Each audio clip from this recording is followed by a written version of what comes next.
Hi, and welcome to this week's episode of our Case of the Week series brought to you by eDiscovery Assistant in partnership with 𝐒𝐭𝐻. eDiscovery Assistant is a SaaS-based legal research platform and knowledge center for lawyers and legal professionals, and it is the only legal research database devoted exclusively to eDiscovery case law. My name is Kelly Twigger. I am the founder and CEO of eDiscovery Assistant and the principal at ESI Attorneys. Each week, I pick a case from our eDiscovery Assistant database and talk about the practical implications of that decision for you, your clients, and your practice.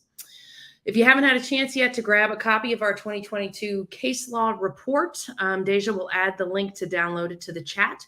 You'll also see the link to last week's Case of the Week episode, as well as the link to the decision that we are discussing today from eDiscovery Assistant.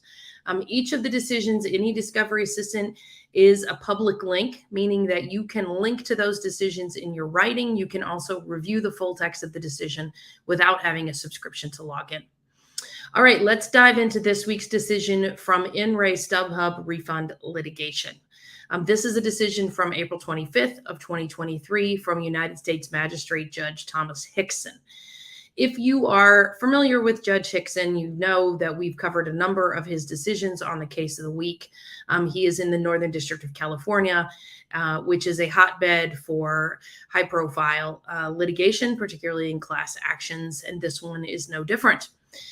Judge 𝐒𝐭𝐿 has 71 decisions in our eDiscovery Assistant database, making him one of the top-ranked judges for eDiscovery case law. And as always, his decisions are thoughtful. The issues for this decision, which are always tagged with our proprietary issue tagging structure, include manner of production, ESI protocol, 30b-6 corporate designee, cloud computing, and search terms. All right, this is a very short decision, so we kind of mix the facts and the analysis together. We are before the court on a motion to compel by plaintiffs in a class action. Now, if you saw the teaser for this episode, you know already that the issue before the court is StubHub's failure to provide attachments for emails for documents that were linked within the email but were not physically attached. This is the issue that we first saw in Nichols v. Noom in 2021, but unlike in that case where there was no written agreement about how to handle hyperlinked documents, the party's language in its ESI protocol included language to deal with that situation specifically in this case. The protocol read in part, quote, email repositories, also known as email databases, e.g. Outlook, PST, Lotus.nsf, can contain a variety of items, including messages, calendars, contacts, tasks, etc. For purposes of production, responsive items should include the email metadata, database fields outlined in the metadata table, including but not limited to all parent items, mail, calendar, contacts, tasks, notes, etc., and child files, attachments of files to email, hyperlinks to internal or non-public documents or other items with the parent-child relationship preserved. Similar items found and collected outside an email repository should be produced in the same manner.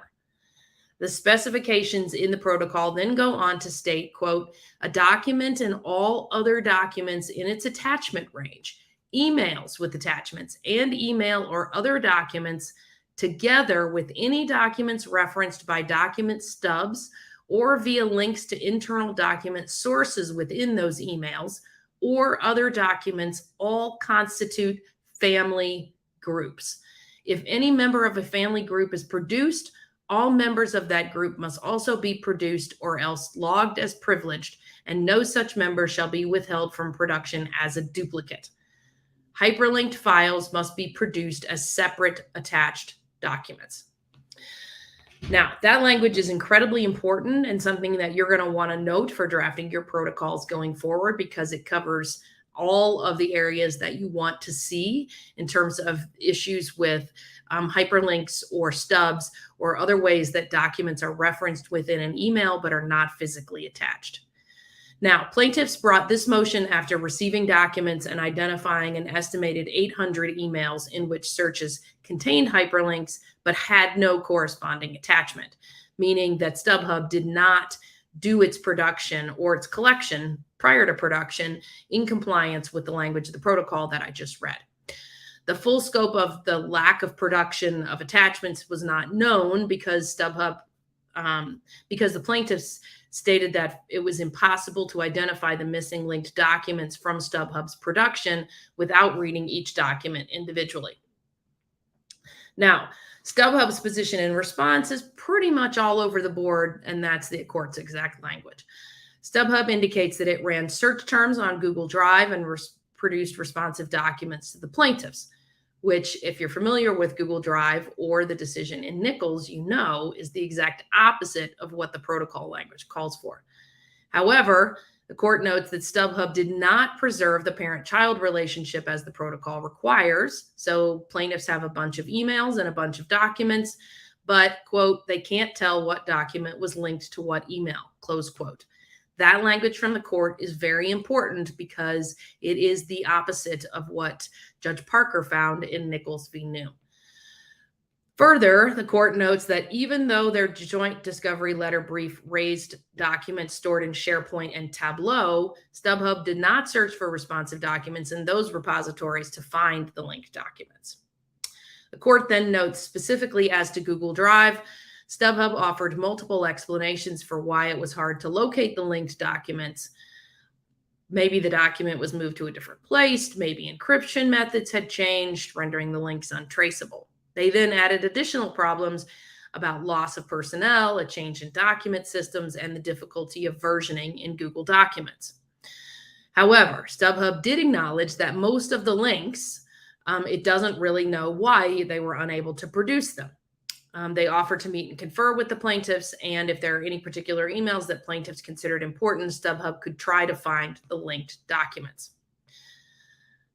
That's where StubHub lies. The language from the court following those positions is as follows, and I love this language. It is what I preach each week here on the Case of the Week, and it is so crucial. I want you to copy and paste this language and send it. If you're in litigation support, I want you to send it to your attorneys. If you're in-house counsel, I want you to send it to outside counsel. If you're outside counsel, I want you to send it to in-house counsel as to why you need to get ahead of these issues before litigation starts. Here's the language. Quote, let's get back to basics. Litigants should figure out what they are able to do before they enter into an agreement to do something. Litigants should live up to their agreements, especially when they are embodied in court orders, as the ESI protocol is here. And if for some reason a party learns that a so-ordered discovery agreement has become impossible to comply with, the party should promptly move for relief with a good showing that despite its best efforts, compliance is impossible. In this case, StubHub has decided to do, quote, none of the above, close quote. Its document production is in violation of the ESI protocol. StubHub hasn't done everything it could. It hasn't moved for relief from the protocol, and it hasn't settled on a clear story for why producing the linked documents can't be done, close quote.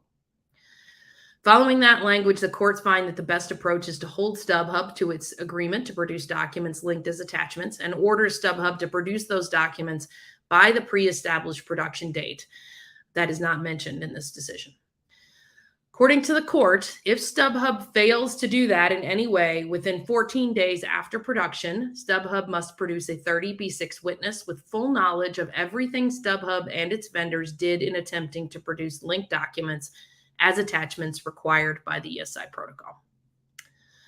Okay, what are our takeaways here? Well, if you weren't listening before, the decision from Judge Thomas Hickson is pretty clear that if you negotiate a protocol on how to handle and produce ESI, the courts will enforce it and they will hold you to its provisions. Don't agree to anything in a protocol unless you have the tools in place to make sure that you can comply. In this instance, although it's not widely discussed in this decision, StubHub didn't use a tool from Google Mail to collect. They probably used Google Mail's collection tool, but they didn't use a tool that allowed it to gather the documents that are referenced in the emails by hyperlinks from Gmail. The 𝐒𝐭𝐮𝐇𝐮 case specifically listed the tool that is commercially available to perform that task, so there's really not an excuse that I can see here for StubHub not to have it.